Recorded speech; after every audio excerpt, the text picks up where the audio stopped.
Mother Bear helped rescue. Baby trapped after earthquake. What happened next put everyone in tears. Let us know where you're watching from, and don't forget to subscribe if you're new to our channel. The morning light had barely touched the tops of the pine trees when the earth began to shake. Not a gentle tremor, but a violent upheaval that sent the residents of Pine Hollow scrambling from their beds in terror. Windows shattered, dishes crashed to floors, and the old wooden structures that had stood for generations began to splinter and collapse. In a remote cabin on the edge of the village, Sarah and Daniel Morgan clutched their 4-month-old daughter Emma close, desperately trying to shield her as their ceiling began to cave in. "The door!" Daniel shouted over the deafening roar of the quake. "We need to get outside." Sarah nodded, her face pale with fear as she wrapped Emma tighter in her blanket. They stumbled across the buckling floor, dodging falling debris. Just as they reached the doorway, a massive beam crashed down behind them, missing them by inches. The family burst outside into the chaos of their once peaceful mountain community, now transformed into a scene of devastation. They had barely made it 10 steps when another violent tremor knocked them off their feet. Sarah fell hard, and in that terrible moment, baby Emma slipped from her arms, rolling toward the collapsing porch of their cabin. Before either parent could react, the wooden structure gave way completely, sending a cascade of timber and roofing down exactly where their tiny daughter had landed. "Emma!" Sarah's scream pierced the morning air as she lunged forward, only to be pulled back by Daniel as another section of the house collapsed. "It's not stable," he cried, his voice breaking. "We can't just rush in there." Sarah sank to her knees in the dirt, tears streaming down her dust-covered face. "Our baby," she whispered. "She's under there." From beneath the rubble came a faint, muffled cry. Emma was alive but completely trapped. Just beyond the tree line, not more than 50 yards from the devastation, a large brown bear and her cub paused in their morning foraging.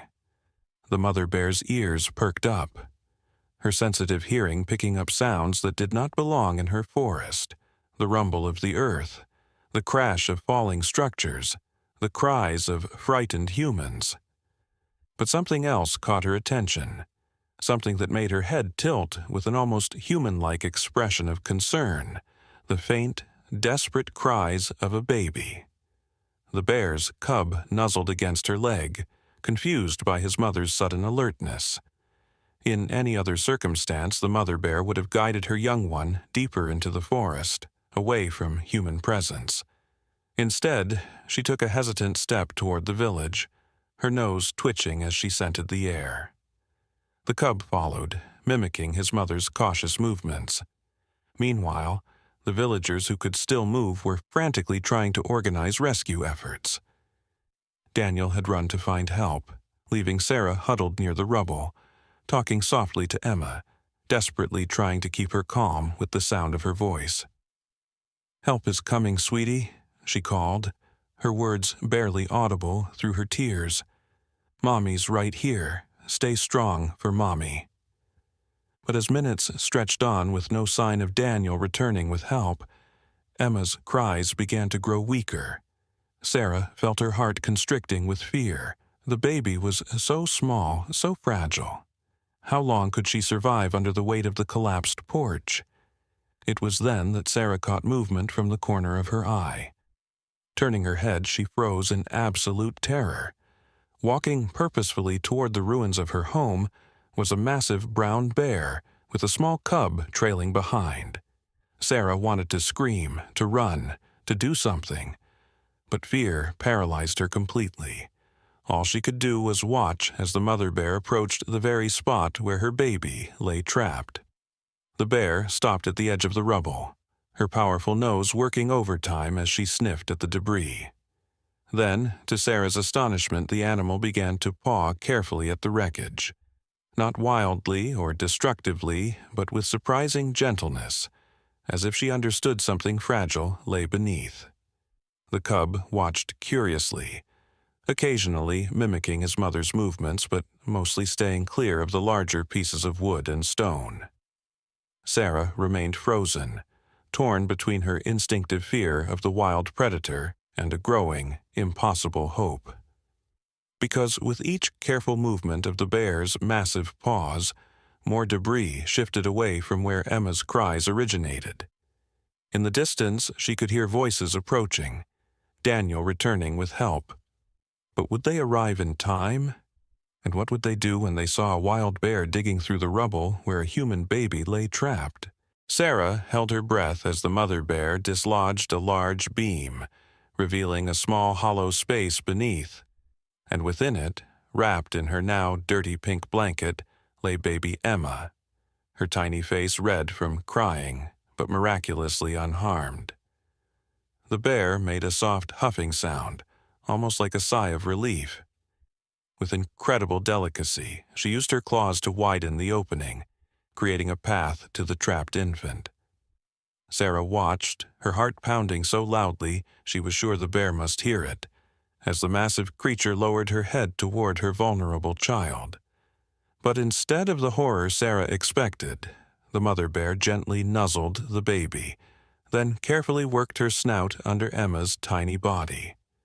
With a movement of surprising tenderness, she lifted the infant free from the debris, holding her as carefully as she might handle her own cub.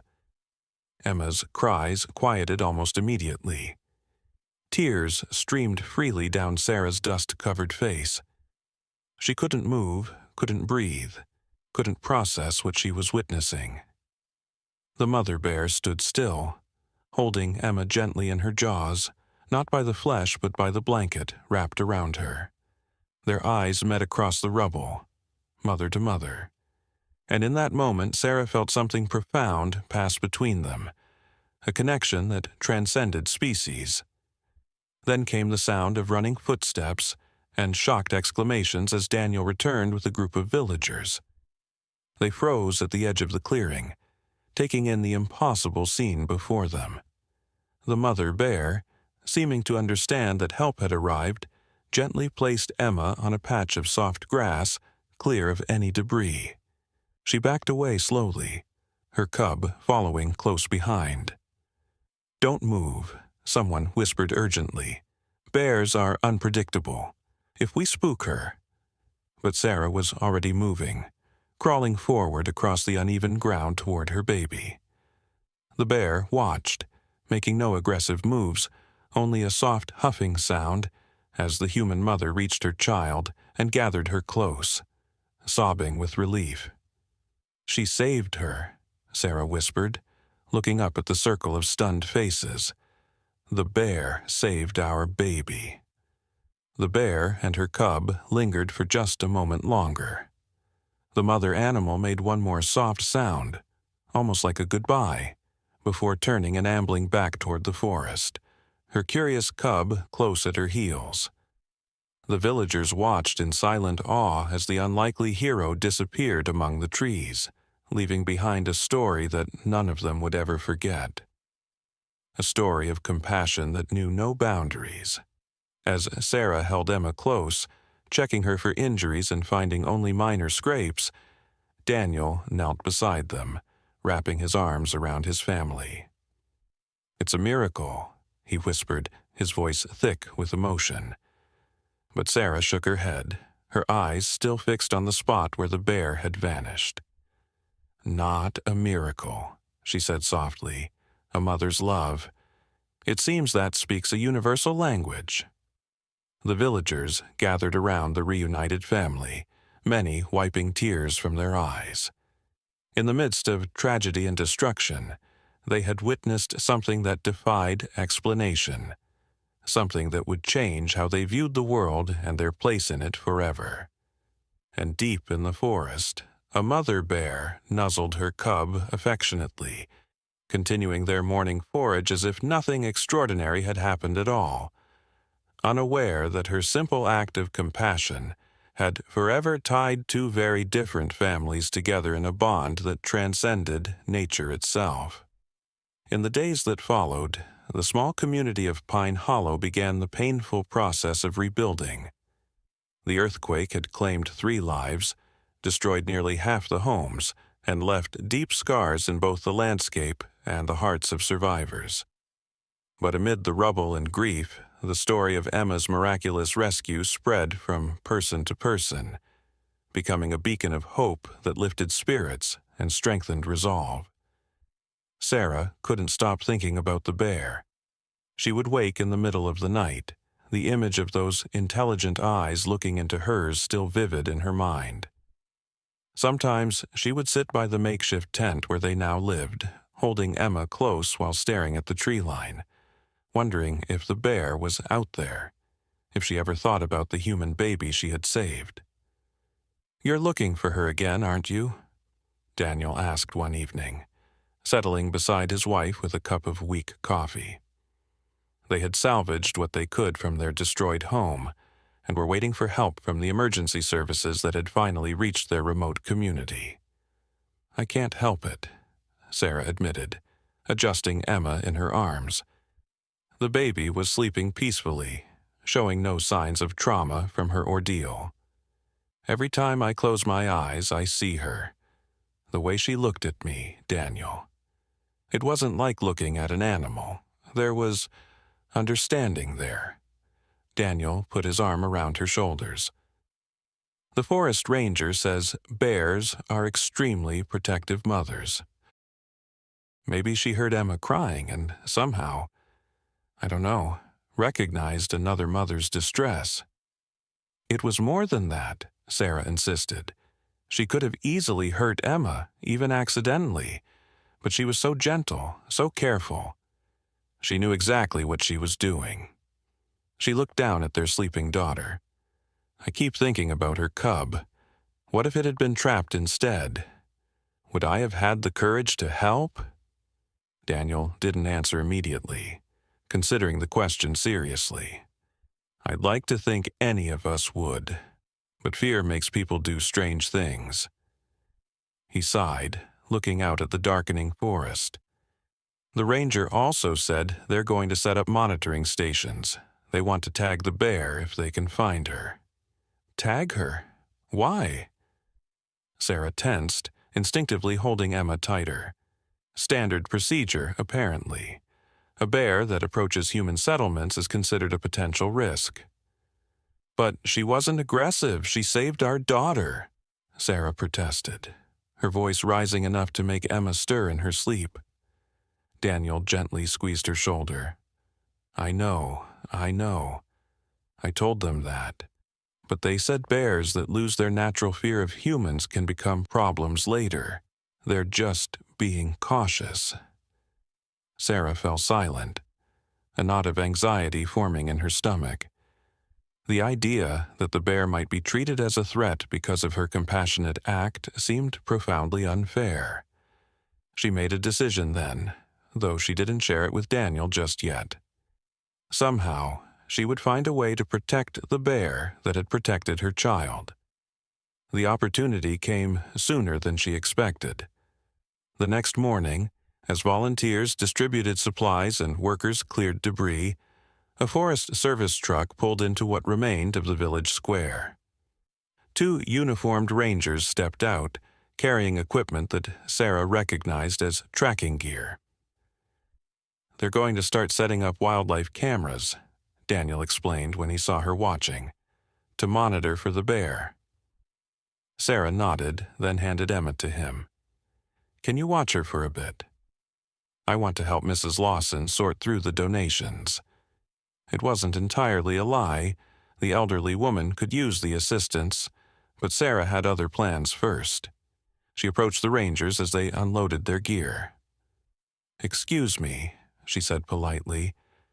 "I'm Sarah Morgan. My baby was the one rescued by the bear." The older ranger nodded, his weathered face softening. "Yes, ma'am, we heard about that. Quite extraordinary." "It was," Sarah agreed, "and I'm concerned about your plans for her. The bear, I mean."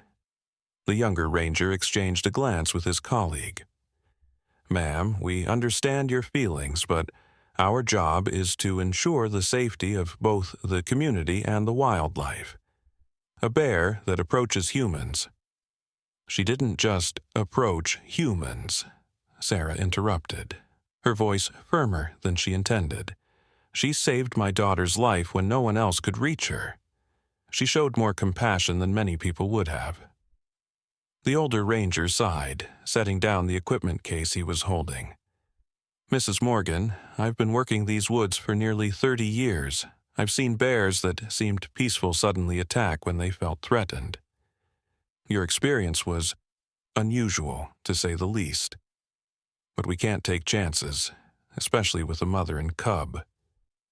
"What exactly are you planning to do if you find her?" Sarah pressed. "Observe first," the younger ranger explained. "If she stays away from the settlement, nothing.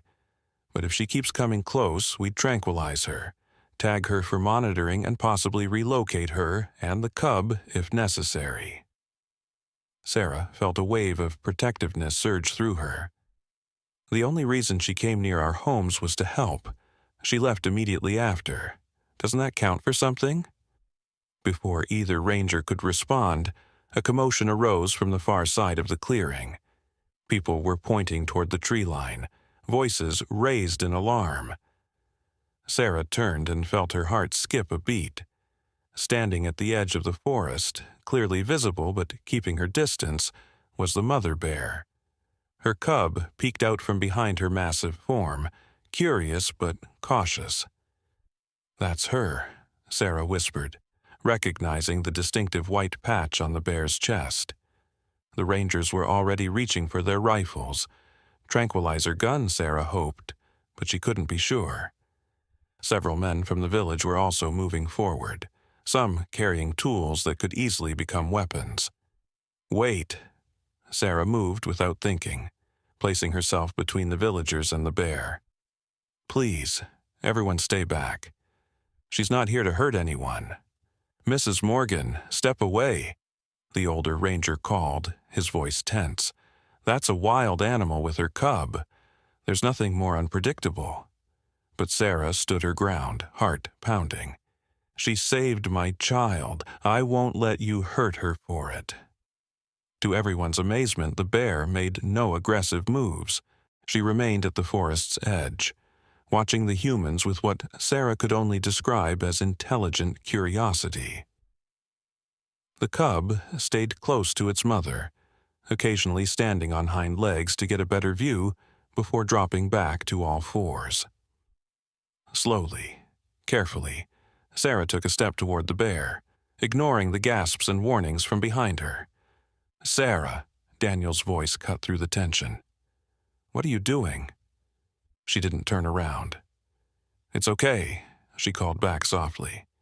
"She won't hurt me." Sarah continued forward, stopping when she was halfway between the villagers and the bear. She stood still, breathing deeply to calm herself. The bear watched, her dark eyes fixed on Sarah's face. "Thank you," Sarah said simply, her voice carrying in the hushed silence that had fallen over the clearing. "You saved my Emma, and I won't let them hurt you for it." As if understanding the words, the bear made a soft huffing sound. She looked past Sarah to the gathered humans, then back to Sarah's face. Something passed between them in that moment. Not communication in any human sense, but a form of understanding that transcended language. Then, with deliberate calm, the bear turned and ambled back into the forest, her cub following close behind. She paused once at the tree line, looking back as if to ensure Sarah understood. She had come not to cause trouble, but to check on the strange little hairless cub she had rescued. The silence that followed the bear's departure was broken by the older ranger's low whistle. "In 30 years, he said, shaking his head in disbelief, "I've never seen anything like that." The younger ranger lowered his rifle. "It almost seemed like she recognized you." Sarah nodded, still looking at the spot where the bear had disappeared. "She did, and I recognized her." She turned to face the rangers. Will you still try to tag her?" The men exchanged uncertain glances. "We should follow protocol," the younger one began, but his colleague cut him off. "I think," the older ranger said slowly, "that this situation might warrant some flexibility in our approach. If the bear keeps its distance except for this one incident, perhaps we can simply monitor without intervention." Relief flooded through Sarah. "Thank you," she whispered. By evening, the story of Sarah's confrontation with the bear had spread throughout the recovery camp, growing with each retelling until some versions had the bear bowing to Sarah, or Sarah speaking in bear language. Emma became something of a celebrity, with people coming by the Morgan family's tent just to see the miracle baby, who had formed a bond with a wild bear. Dr. Eliza Chen, a wildlife biologist who had arrived with the emergency response team, sought out Sarah after hearing the stories. "I'd like to document what happened," she explained, her eyes bright with academic interest. "There are very few verified cases of wild predators showing this kind of behavior toward human infants. It could be important for our understanding of animal cognition and empathy." Sarah agreed to tell her story, but with conditions. "You have to promise that your research won't lead to her being captured or harmed in any way. She deserves to live in peace with her cub." Dr. Chen nodded. "Of course. Actually, I'm more interested in observing from a distance. If you're willing, I'd like to set up some cameras near where your cabin stood. If the bear does return, we could learn more about her behavior without interfering." "You think she'll come back?" Sarah asked, surprised. The biologist shrugged. "It's possible. She's shown unusual interest already. Bears have excellent memories and can recognize individual humans. Your scents are familiar to her now." The thought was both unsettling and somehow comforting to Sarah. As the days passed and the initial shock of the disaster began to fade, she found herself drawn to the ruins of their home. Daniel was busy helping with the community rebuilding efforts, and Sarah would often walk there with Emma in her arms, sitting on a fallen log and simply watching the forest. It was on one such afternoon, nearly 2 weeks after the earthquake, that Sarah sensed she wasn't alone. Emma was sleeping against her chest, and the forest seemed unusually quiet. Slowly, Sarah turned her head to look behind her. The mother bear stood about 20 yards away, her cub playing nearby, rolling a pine cone between his paws. The bear made no move to come closer, but she wasn't retreating either. She was simply watching. Sarah remained perfectly still, afraid that any movement might frighten the animal away. "Hello again," she said softly. The bear's ears twitched at the sound of her voice. Then, to Sarah's amazement, the massive creature lowered herself to the ground, assuming a relaxed position while still keeping a watchful eye on both Sarah and her own cub. They stayed that way for nearly an hour. 2 mothers from different worlds, sharing a peaceful moment in the afternoon sun.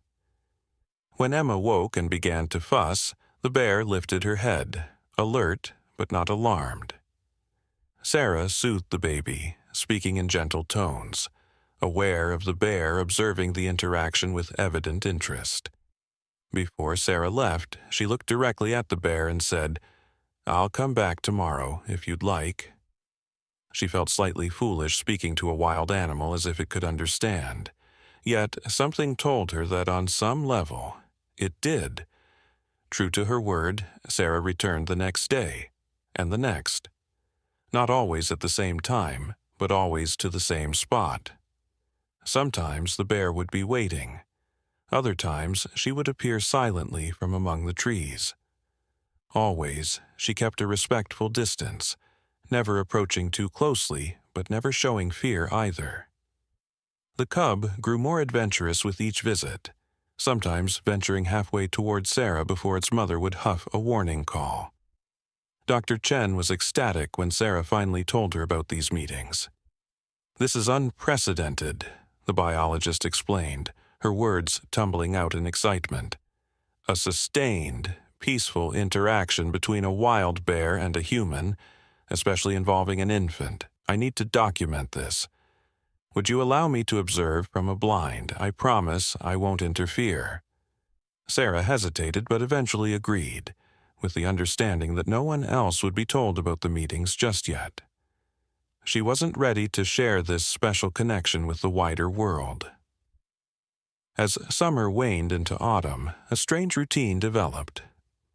3 times a week, Sarah would walk to the clearing where their cabin had once stood, now cleared of debris as rebuilding plans were developed. Sometimes Dr. Chen would be hidden nearby, quietly documenting the encounters. The bear, whom Sarah had started calling Maple, for the distinctive pattern in her fur that reminded her of autumn leaves, would often be waiting. On one particularly golden afternoon in late September, something extraordinary happened. Emma, now nearly 8 months old and sitting up on her own, was playing with a colorful rattle on the blanket Sarah had spread on the ground. Maple watched from her usual spot, her cub, significantly larger now, dozing beside her. Without warning, a red fox darted from the underbrush, startled by something in the forest behind it.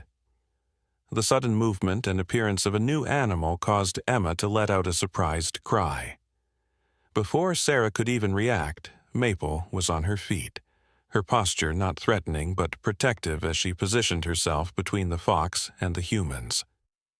The fox froze, clearly assessing the much larger predator, then slunk away into the trees. Maple remained standing, scanning the area thoroughly before finally settling back down, though closer than she had ever positioned herself before, perhaps 30 feet from Sarah and Emma. Sarah's heart raced as she realized what had just happened. The bear had acted protectively, not just toward her own cub, but toward Emma as well. When she recounted the event to Dr. Chen later, the biologist was beyond excited. "This suggests she's incorporated you and Emma into her perception of family group or protected individuals," she explained. "It's similar to behaviors we sometimes see in mixed species groups in the wild, but almost never involving humans and large predators." "What does it mean?"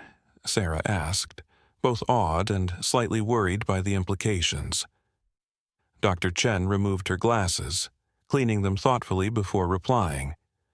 "Honestly, I'm not entirely sure, but I think it means we understand far less about animal consciousness and social bonds than we thought we did." She smiled suddenly. "It also means your daughter has the most unusual babysitter in recorded history." As word of these extraordinary interactions spread beyond Pine Hollow, media attention followed. Journalists began arriving in the small community, eager for a glimpse of the miracle bear and the baby she had saved. Most were disappointed. Maple seemed to sense the presence of strangers and would not appear when unfamiliar people were in the area. The attention brought complications. Wildlife officials from the state arrived, concerned about public safety and the potential for disaster if the bear's behavior changed. There were heated meetings in the community center, with some residents arguing that the bear posed too great a risk, and others, led passionately by Sarah, defending Maple's right to remain free and undisturbed. "She has never shown a single aggressive action toward any human," Sarah argued during one particularly tense town meeting. "In fact, she's demonstrated more compassion than many people I've known." "Mrs. Morgan," countered the state wildlife director, a stern woman named Victoria Reeves, "your experience, while touching, is an anomaly. Bears are wild animals with unpredictable behavior. The more comfortable this bear becomes around humans, the more likely someone will eventually get hurt." The debate might have continued indefinitely, if not for an unexpected development. A major wildlife conservation foundation, having heard about Maple through Dr. Chen's preliminary research papers, offered to purchase a significant tract of land surrounding Pine Hollow and establish it as a protected wildlife sanctuary. The bear and her cub would be protected. The community would benefit from the tourism and jobs the sanctuary would bring, and researchers would have a unique opportunity to study this extraordinary animal relationship. There were conditions, of course. Strict protocols would need to be established for any human-bear interactions. Sarah would need to work with wildlife experts to ensure safety remained the priority, and the media frenzy would need to be carefully managed to prevent Maple from being overwhelmed by curious onlookers.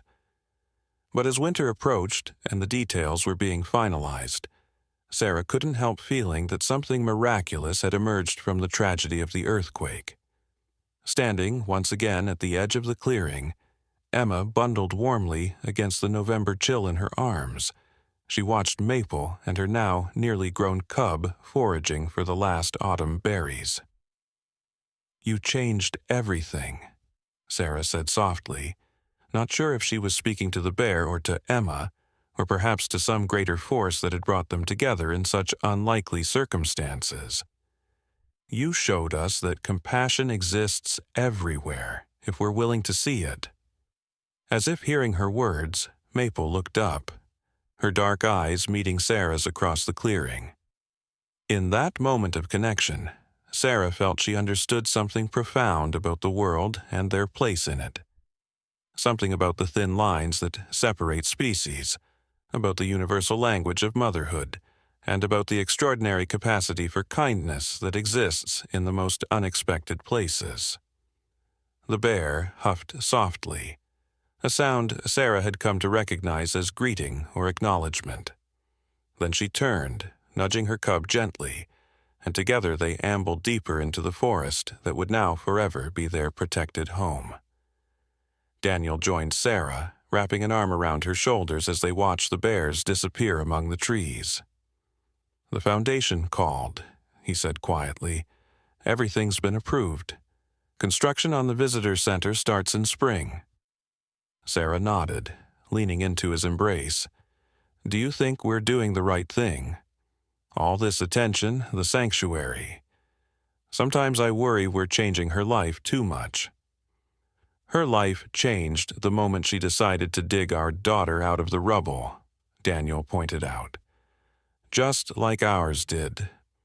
But now she'll be protected, studied respectfully, and maybe—" He hesitated, looking down at Emma's peaceful face. "Maybe we'll learn something important from her. Something about bridging the gaps between us and the natural world." Sarah smiled, thinking of all the impossible moments that had led them here. A devastating earthquake, a bear's inexplicable act of compassion, and the countless small decisions and connections that had followed. "I think we already have," she said softly. As they turned to walk back to the village, now bustling with rebuilding activity, Sarah felt a deep sense of peace. The story of the mother bear and the baby she rescued would be told for generations, inspiring conservation efforts and challenging assumptions about the boundaries between species. But for Sarah, it would always be something more intimate, a reminder that in the darkest moments, help can come from the most unexpected sources, and that the capacity for kindness transcends all barriers we think exist between ourselves and the wider world. And somewhere in the forest that would now be preserved forever, a mother bear continued teaching her growing cub the ways of their woodland home, unaware that her single act of compassion had not only saved a human child, but had changed the relationship between her kind and humans in ways that would ripple outward for years to come. 5 years passed, transforming Pine Hollow from a disaster zone into something more beautiful than it had been before. The wildlife sanctuary had flourished, drawing researchers, conservationists, and respectful tourists from around the world. The visitor center, designed to blend harmoniously with the forest surrounding it, featured educational exhibits about local wildlife, forest ecology, and most prominently, the extraordinary story of Maple the bear and Emma Morgan. Emma was now a bright, curious kindergartner with a head full of auburn curls and an unusual fearlessness around animals that sometimes worried her parents. She had no conscious memory of being rescued from the earthquake rubble, of course, but she had grown up with the story, told and retold until it became part of her identity.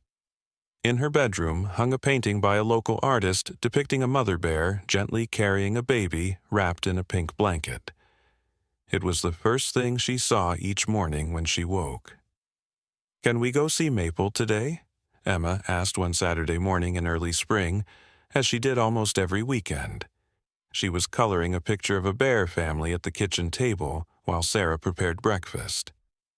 "Not today, sweetheart," Sarah replied, setting down a plate of pancakes shaped like bear faces, a weekend tradition. "Remember, we talked about how bears sleep through the winter? Maple might be awake now that it's getting warmer, but Dr. Chen says we should give her some space while she's teaching her new cubs how to find food." Emma's eyes widened. "She has new babies? More than one?" Sarah nodded, smiling at her daughter's excitement. 3 new cubs, according to the trail cameras. Dr. Chen showed me the pictures yesterday. They're about the size of small puppies right now, all fuzzy and wobbly on their feet. "Will they be my friends too, like Maple?" Daniel, entering the kitchen in time to hear this question, exchanged a look with Sarah. They had always walked a careful line in how they explained Emma's special relationship with the bear. They wanted her to appreciate the extraordinary connection without developing a dangerous overconfidence around wild animals. "Maple is special," Daniel said, taking a seat beside his daughter. "But she's still a wild animal, not a pet, and new mother bears are even more protective of their babies than usual. We need to be extra respectful of her space right now." Emma considered this solemnly as she cut into her pancakes. "Doctor, Chen says I'm the only human baby in the whole world who was saved by a bear," she said finally, with the casual pride of a child stating an exceptional fact about herself. "That makes me a little bit magic, doesn't it?" Sarah smiled, running a hand over her daughter's curls. "It makes you very special, and it means you have a very important job to help other people understand why we need to protect animals like Maple and their homes." This was something Emma took very seriously. Even at 5, she had already appeared in several educational videos produced by the sanctuary, telling her story, with considerable dramatic embellishments, and explaining to other children why forests and the animals that lived in them were important. She had become something of a mascot for the conservation efforts centered around Pine Hollow. After breakfast, as Emma returned to her coloring, Sarah stepped outside onto the porch of their new home, built not far from where their original cabin had stood. The morning air was crisp with the promise of spring, and from where she stood, she could see the visitor center in the distance, its eco-friendly design nestling among the trees rather than imposing upon them. Daniel joined her, handing her a steaming mug of coffee. "Penny, for your thoughts." Sarah sipped the coffee before answering. "I was just thinking about how much has changed because of one moment. One choice made by a bear who should, by all natural instincts, have ignored a human baby or even seen it as a threat to her own cub." "Nature is full of surprises," Daniel replied, slipping an arm around her waist. "And speaking of surprises, did Chen tell you about the university grant?" Sarah nodded, excitement bubbling up again at the news. "A 5-year extension for the research program. She was practically dancing when she told me, and they want to expand the focus to include other potential instances of cross-species empathy. Apparently, Maple isn't the only animal showing unexpected behaviors." "Oh?" Daniel raised an eyebrow, curious. "There's a pod of dolphins in Australia that's been working cooperatively with human fishermen for generations, and some elephants in an African sanctuary that adopted an orphaned antelope." She smiled. Chen thinks we're just beginning to understand the emotional complexity of animals. She says what happened with Maple and Emma might be unusual, but not as unprecedented as we first thought. Daniel was quiet for a moment, watching a pair of chickadees darting among the new spring leaves. You know, my grandfather used to tell stories about animals helping people. I always thought they were just folk tales, meant to teach kids to be kind to animals. Now, I wonder if some of them might have been based on real events. Sarah leaned against him, thinking about the folk tales and children's stories from around the world that featured kind-hearted animals coming to the aid of humans. Maybe humans and animals have been forming these bonds throughout history, and we've just been too quick to dismiss the stories as myths or exaggerations. Their peaceful moment was interrupted by the ringing of Sarah's phone. She checked the screen and straightened. It's Chen, and that's odd. She rarely calls on weekends unless it's important. The conversation was brief, but by the time Sarah hung up, her expression had shifted from concern to something like wonder. We need to go to the sanctuary, now. What's wrong? Daniel asked immediately. Nothing's wrong, Sarah assured him, already moving back toward the house. But Chen has set up a blind near one of Maple's favorite clearings. She's been there since dawn, observing the new family. She paused, her eyes bright with emotion. Maple brought her cubs to the edge of the clearing closest to our old cabin site. Chen thinks she's been trying to show them to us. Within half an hour, the Morgan family was following Dr. Chen along a secluded trail that few visitors to the sanctuary were permitted to use. Emma, who'd been quick to agree to the strictest rules of quiet and careful movement, walked between her parents, practically vibrating with excitement. Remember, Dr. Chen reminded them in a whisper as they approached the camouflaged blind she had constructed. We're incredibly privileged to observe bears this closely in the wild. Most researchers go their entire careers without such an opportunity. No sudden movements, no loud noises, and absolutely no attempting to approach them. We observe only. Emma nodded solemnly. I promise to be super quiet, Dr. Chen. I won't scare Maple's babies. The wildlife biologist smiled down at the little girl. Over the years, she had developed a genuine fondness for the Morgan family, particularly Emma, whose natural curiosity and respectful attitude toward animals belied her young age. I know you'll be perfect, Emma. That's why I called your parents. Not many children would get this opportunity. Inside the blind, Chen had set up several high-definition cameras and a pair of powerful spotting scopes on tripods. She helped Emma up onto a stool in front of one of them, carefully adjusting it to her height. Look through here, she whispered, and tell me what you see. Emma pressed her eye to the scope, then gave a tiny gasp of delight. In the clearing about 100 yards away, clearly visible through the scope, was Maple. The bear had grown larger and her fur thicker over the years, but the distinctive white patch on her chest made her immediately recognizable. She was lying in a patch of early spring sunlight, seemingly relaxed as 3 small cubs tumbled and played around her. I see them, Emma whispered, her voice filled with awe. They're beautiful. Sarah took a turn at the second scope, her heart swelling at the sight of the bear who had saved her daughter, now a mother 3 times over. Maple looked healthy and content, occasionally nudging one of her cubs with her nose when their play became too rough. She's been here for about 3 hours, Chen explained quietly. Initially, she was keeping the cubs closer to the forest edge, which is normal. But gradually she's been moving closer to this side of the clearing. The biologist hesitated, then added, The interesting thing is, this isn't typically prime bear habitat.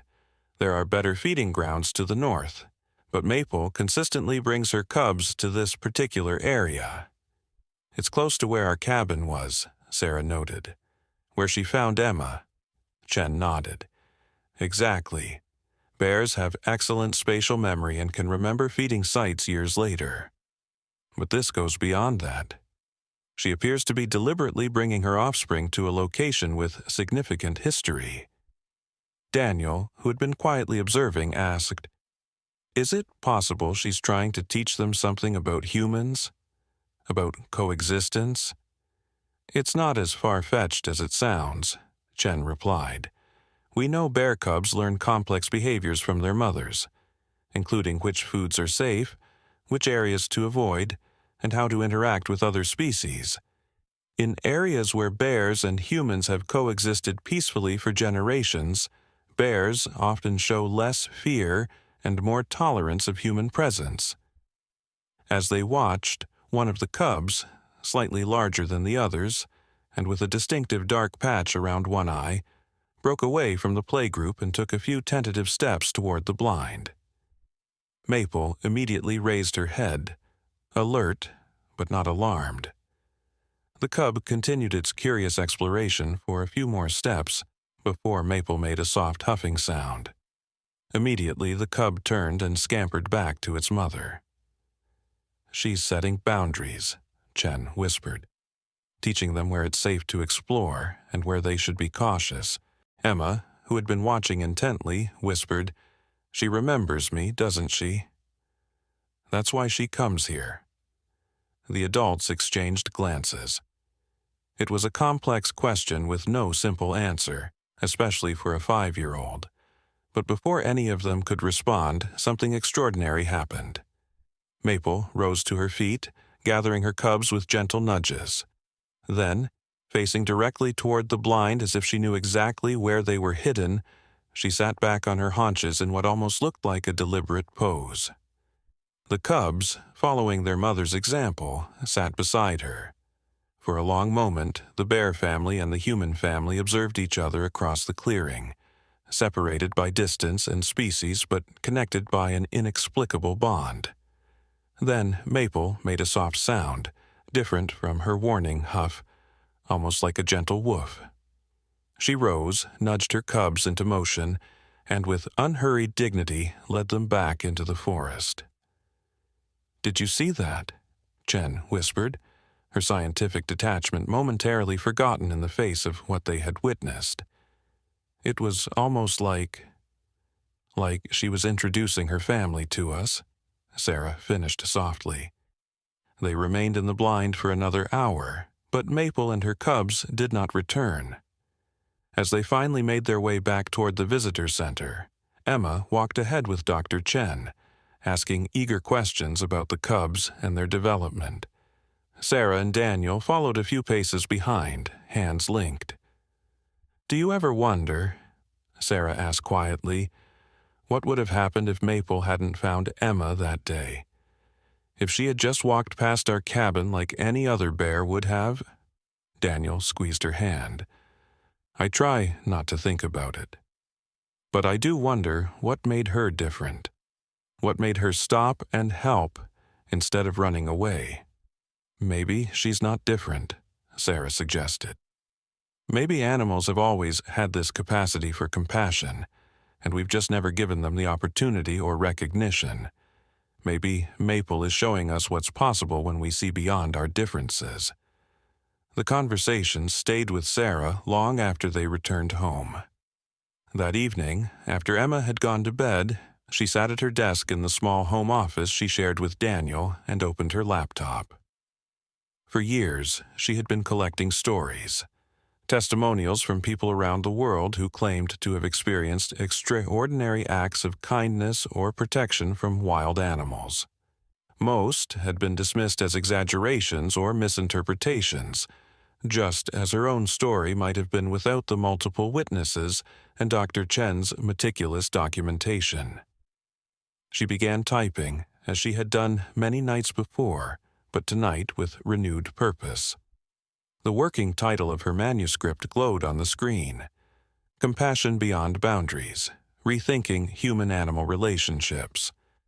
What had begun as a personal journal of her experiences with Maple had gradually evolved into a serious book project, combining scientific research, historical accounts, and her own extraordinary story. Chen had contributed several chapters on the neurological and evolutionary basis for empathy in mammals, while Sarah focused on collecting and verifying similar stories from around the globe. The manuscript had already attracted interest from a major publisher specializing in nature and conservation titles. Tonight, Sarah added a new passage describing Maple's apparent introduction of her cubs. As she wrote, she reflected on how a single moment of connection between species had expanded into something that neither she nor anyone else could have predicted.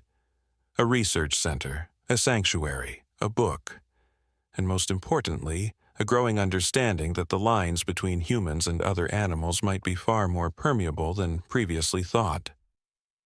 The following morning, Sarah was awakened by Emma bouncing excitedly on the edge of the bed. "Mom! Dad! There's something outside. Come see!" Startled from sleep, both parents hurried to follow their daughter to the front window. Sarah gasped when she saw what had caused Emma's excitement. In the early morning light, clearly visible at the edge of their yard, where the forest began, were fresh bear tracks. One large set and 3 tiny sets pressed into the soft earth. "Maple brought her babies to our house," Emma whispered, her face glowing with wonder. "She wanted them to know where I live." Daniel immediately went to check the security cameras they had installed around the property, not out of fear, but as part of their agreement with the sanctuary to document any bear visits. The footage showed Maple and her 3 cubs passing through their yard just before dawn, moving slowly and with apparent purpose. The bear had paused near the porch steps, looking directly at the house for several long moments before leading her cubs back into the forest. "Should we call Chen?" Daniel asked, reviewing the footage with a mix of awe and concern. Sarah considered for a moment, then shook her head. Sarah considered for a moment, then shook her head. "Let's wait. If Maple is expanding her cubs' understanding of their territory to include our home, we should let it happen naturally." She knelt beside Emma, who was still staring at the tracks with fascination. "But this means we need to be extra careful and respectful, okay? No leaving food outside, no trying to find Maple on your own, and always let us know if you see her near the house." Emma nodded solemnly, though her eyes still shone with excitement. "Can I draw a picture for Maple and leave it by the trees?" Sarah smiled at her daughter's innocence. "That's a lovely thought, sweetheart. But how about we draw the picture and keep it inside? We can take a photo for your scrapbook of Maple memories instead." As Emma ran to get her art supplies, Daniel pulled Sarah into a gentle embrace. "You know," he murmured against her hair, "when we first moved back here after the earthquake, I had nightmares about bears attacking our home, taking Emma. I was terrified that building so close to the forest was a mistake." "And now?" Sarah asked, looking up at him. Daniel smiled, glancing at the bear tracks visible from their window. "Now, I think we're exactly where we're supposed to be. Part of something important. Something that might change how people see their relationship with the natural world." Throughout that spring and summer, Maple's visits became a semi-regular occurrence. Always at dawn or dusk, always brief and respectful of boundaries. She never attempted to approach the house closely or showed any aggressive behavior. It seemed to Sarah that the bear was deliberately acclimating her cubs to human presence in the most controlled, careful way possible, teaching them that humans could be observed safely from a distance, but should not be approached carelessly. Dr. Chen, when finally informed of these visits, was beside herself with excitement. "This is unprecedented documented behavior," she explained during one of her now regular dinners with the Morgan family. "Bears typically teach their cubs to avoid human settlements entirely, or, in the case of problem bears, to associate them with food. Maple is demonstrating a remarkably nuanced approach, neither avoidance nor dependence, but a kind of respectful coexistence. The biologist's research team had expanded to include several graduate students specifically studying Maple and her offspring. Trail cameras throughout the sanctuary captured the bear family's movements, while careful observations noted their feeding patterns, social interactions, and responses to human activity. The most fascinating thing, Chen continued, accepting a second helping of Daniel's venison stew, is how Maple seems to be raising cubs who are neither fearful of nor aggressive toward humans, but maintain a healthy caution. If this behavioral pattern is passed down to the next generation, we could be witnessing the development of a localized bear culture that includes peaceful coexistence with humans as a part of their understanding of their environment. Emma, who had been permitted to join the adult conversation due to her special connection to the subject, asked, "Does that mean Maple's babies will teach their babies about us too?" Chen smiled at the little girl. "That's exactly what it might mean, Emma. And that's why what's happening here is so important. Most human-wildlife conflicts happen because neither side understands how to coexist with the other. Your special friend Maple might be showing us a better way." As the seasons turned and Emma started first grade, the story of Maple and the sanctuary continued to gain attention beyond Pine Hollow. A documentary film crew from a major nature channel spent several weeks following Dr. Chen and her team, including respectful interviews with the Morgan family. Sarah's book was moving toward publication, with advance reviews calling it a revolutionary perspective on cross-species empathy and a beautiful blend of personal narrative and scientific inquiry. But perhaps the most significant development came in late autumn, when representatives from 3 other communities reached out to the Pine Hollow Sanctuary with an unusual request. They wanted to establish similar protected areas in regions where human-wildlife conflicts had been increasing. "They want to use our model," Chen explained excitedly during an impromptu meeting at the visitor center. "Not just the conservation aspects, but the educational approach, teaching people about the complex emotional and social lives of the animals they share territory with, and developing strategies for mutually beneficial coexistence. Let's wait. If Maple is expanding her cubs' understanding of their territory to include our home, we should let it happen naturally." She knelt beside Emma, who was still staring at the tracks with fascination. "But this means we need to be extra careful and respectful, okay? No leaving food outside, no trying to find Maple on your own, and always, always let us know if you see her near the house." Emma nodded solemnly, though her eyes still shone with excitement. "Can I draw a picture for Maple and leave it by the trees?" Sarah smiled at her daughter's innocence. "That's a lovely thought, sweetheart. But how about we draw the picture and keep it inside? We can take a photo for your scrapbook of Maple memories instead." As Emma ran to get her art supplies, Daniel pulled Sarah into a gentle embrace. "You know," he murmured against her hair, "when we first moved back here after the earthquake, I had nightmares about bears attacking our home, taking Emma. I was terrified that building so close to the forest was a mistake." "And now?" Sarah asked, looking up at him. Daniel smiled, glancing at the bear tracks visible from their window. "Now, I think we're exactly where we're supposed to be. Part of something important. Something that might change how people see their relationship with the natural world." Throughout that spring and summer, Maple's visits became a semi-regular occurrence. Always at dawn or dusk, always brief and respectful of boundaries. She never attempted to approach the house closely or showed any aggressive behavior. It seemed to Sarah that the bear was deliberately acclimating her cubs to human presence in the most controlled, careful way possible, teaching them that humans could be observed safely from a distance, but should not be approached carelessly. Dr. Chen, when finally informed of these visits, was beside herself with excitement. "This is unprecedented documented behavior," she explained during one of her now regular dinners with the Morgan family. Bears typically teach their cubs to avoid human settlements entirely, or, in the case of problem bears, to associate them with food. Maple is demonstrating a remarkably nuanced approach, neither avoidance nor dependence, but a kind of respectful coexistence.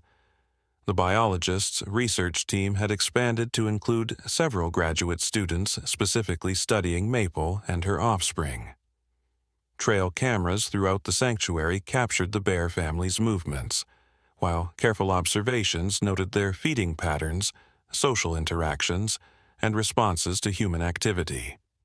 "The most fascinating thing," Chen continued, accepting a second helping of Daniel's venison stew, "is how Maple seems to be raising cubs who are neither fearful of nor aggressive toward humans, but maintain a healthy caution. If this behavioral pattern is passed down to the next generation, we could be witnessing the development of a localized bear culture that includes peaceful coexistence with humans as part of their understanding of their environment."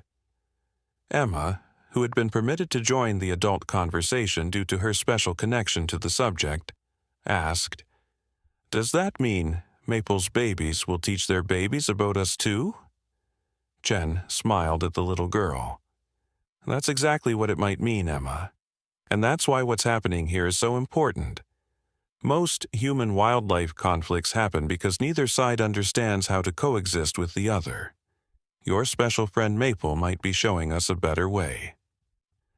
As the seasons turned and Emma started first grade, the story of Maple and the sanctuary continued to gain attention beyond Pine Hollow. A documentary film crew from a major nature channel spent several weeks following Dr. Chen and her team, including respectful interviews with the Morgan family. Sarah's book was moving toward publication, with advance reviews calling it a revolutionary perspective on cross-species empathy and a beautiful blend of personal narrative and scientific inquiry. But perhaps the most significant development came in late autumn, when representatives from 3 other communities reached out to the Pine Hollow Sanctuary with an unusual request. They wanted to establish similar protected areas in regions where human-wildlife conflicts had been increasing.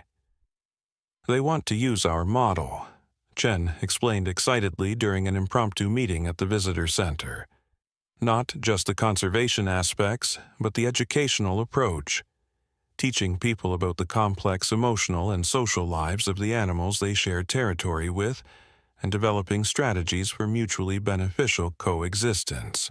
"Are you nervous?" Sarah asked, coming to stand beside her daughter. At 42, Sarah's face showed fine lines around her eyes, lines of laughter and wonder that had deepened over years of extraordinary experiences. Emma shook her head, her auburn curls, so like her mother's, catching the sunlight. "Not nervous, just, I don't know, it feels important, doesn't it, like everything's coming full circle." Sarah nodded, understanding completely. Today marked a significant transition. Maple, now an elderly bear by wild standards, had been showing signs of age. Her movements had slowed, and she spent more time resting in the sun. Her 3 cubs from that pivotal spring 10 years ago were now adults with territories of their own. One daughter, the one they had named Shadow for the dark patch around her eye, had cubs of her own now, continuing a lineage that carried the remarkable behavioral patterns Maple had established. Most significantly, today was the official opening of the Emma Morgan Center for Interspecies Communication, a research facility built with international funding that would bring together experts from various fields to study the growing evidence of complex emotional and social intelligence in non-human animals. "Do you think she'll come?" Emma asked quietly. They hadn't seen Maple in nearly 2 months. Not unusual for this time of year, but somehow Emma had hoped the bear would sense the significance of this day. "If she does, it will be on her terms," Sarah replied, echoing the philosophy that had guided their approach to this remarkable relationship from the beginning. That's the most important thing we've learned, isn't it? We don't control this connection, we honor it. Emma nodded, looking out at the clearing where, as a baby, she had been rescued from earthquake rubble by a creature who, by all conventional wisdom, should have ignored her or viewed her as a threat. The place where years later she had watched in awe as Maple introduced her cubs to Emma's family in what could only be described as a deliberate social interaction. "Dad says the film crew is ready whenever we are," Emma said after a comfortable silence. "And Dr. Chen wants to do one final sound check before the guests arrive." Sarah smiled, thinking of her husband who had become the sanctuary's operations director over the years, overseeing the practical aspects while she focused on education and outreach. "We'll be there in a few minutes. I think we both needed this moment, just the two of us, where it all began." As they turned to leave, a sound stopped them, a familiar huffing breath that they would recognize anywhere. Both turned slowly, hardly daring to believe it. At the far edge of the clearing stood Maple, her once dark fur now grizzled with age. The white chest patch that had always identified her now expanded across more of her broad chest. She moved with the careful deliberation of an elderly matriarch, her powerful body showing the effects of years spent in the wild. But her eyes, those intelligent, soulful eyes, were as alert and knowing as ever. And beside her stood Shadow, now a magnificent adult female in her prime, with 3 small cubs tumbling playfully around her feet. 3 generations of bears, appearing on this of all days, as if they understood the significance of the moment. Emma slowly raised her camera, capturing the scene with hands that trembled slightly with emotion. Sarah stood perfectly still, overwhelmed by the timing of this visit. Neither spoke, afraid to break the spell of the moment. For several minutes, the bears remained at the edge of the clearing, the cubs playing while the older bears watched the humans with what could only be described as recognition. Then, in a gesture that took Sarah's breath away, Maple lowered herself to a sitting position, facing them directly, the same pose she had adopted years ago when first introducing her cubs. Shadow mimicked the posture, and even the cubs settled momentarily, creating a family portrait that seemed deliberately composed. "She knows," Emma whispered, tears streaming down her face as she continued to photograph the scene. "Somehow, she knows what today means." Sarah could only nod, her own eyes blurred with tears.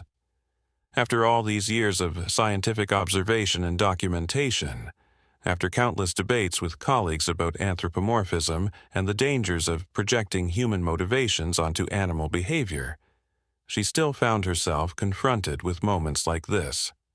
Moments that defied conventional explanation, but resonated with the truth she felt in her bones. The bears remained for perhaps 10 minutes, an unusually long time for such an exposed position. Then Maple rose with the careful movements of age, made a soft sound to Shadow and the cubs, and led her family back into the deeper forest. Before disappearing entirely, the old bear paused, looking back at Sarah and Emma one final time. "Goodbye, old friend," Sarah whispered, somehow knowing in her heart that this might be the last time they would see the bear who had changed everything. "Thank you for showing us the way." As they walked back toward the new research center where hundreds of people would soon gather to celebrate its opening, Emma linked her arm through her mother's. "You know," she said thoughtfully, "when I was little, I used to imagine that Maple could understand every word we said, that she was almost human in how she thought about us." Sarah smiled. "And now?" "Now I think that was wrong," Emma replied. "She was never like a human. That was never what made her special." She paused, choosing her words carefully. What made her special was that she was fully bear, with all the instincts and intelligence that involves, and still found a way to connect with us across that difference. She didn't have to become like us to show compassion. "That's exactly right," Sarah said, feeling a surge of pride in her daughter's wisdom. "And that's what the center is really about, isn't it? Not teaching animals to be more human, but learning to recognize and respect the complex inner lives they already have." The research center came into view, its innovative architecture designed to harmonize with the forest surroundings rather than dominate them. People were already beginning to arrive: scientists, conservationists, educators, policymakers, and ordinary citizens who had been touched by the story of Maple and Emma. Daniel met them at the entrance, immediately sensing that something significant had happened. "You saw her, didn't you?" he asked, recognizing the look on their faces. Sarah nodded. All of them. 3 generations, right there in the clearing. It was like they came to give their blessing. He wrapped an arm around each of them, the family drawing strength from each other as they prepared to face the crowd and the cameras, to once again tell the extraordinary story that had begun with a collapsed cabin, a trapped baby, and a bear who defied all expectations. Later that evening, after the speeches and ribbon-cutting and interviews were finally done, the Morgan family returned to their home at the edge of the sanctuary. The house had expanded over the years, but the porch where they now sat together was original, the place where they had first noticed Maple's tracks, where they had watched countless sunsets while discussing new discoveries about the bears and other wildlife that shared their expanded sanctuary. "I've been thinking," Daniel said, breaking a comfortable silence, "about what Maple's legacy really is, beyond the research, beyond the sanctuary, beyond all the practical outcomes." "What did you come up with?" Sarah asked, her head resting against his shoulder as they watched the stars emerge in the darkening sky. "Hope," he said simply. "In a world where we hear so much about conflict and destruction and species disappearing, Maple gave us a glimpse of another possibility. A future where different species might find ways to coexist not by accident or necessity, but through genuine recognition of each other." Emma, curled up on the porch swing with her ever-present notebook, looked up. "Doctor? Chen says there's growing evidence that many animals have a capacity for what we might call cross-species empathy, that it's not as rare as we once thought. Maybe what happened with Maple and me wasn't a miracle. Maybe it was just a reminder of something that's always been possible, if we're open to seeing it." Sarah thought about her daughter's words long after Emma and Daniel had gone inside. She remained on the porch, listening to the night sounds of the forest, the hooting of an owl, the distant yip of coyotes, the rustle of creatures moving through underbrush. These sounds that had once seemed alien, even threatening, now felt like the familiar voices of neighbors. In the years since Maple had pulled Emma from the rubble, Sarah had learned to recognize the distinct personalities of individual animals, to read the subtle signs of their emotional states, to appreciate the complex social bonds that existed within and sometimes between species. The world had not magically transformed into a peaceable kingdom.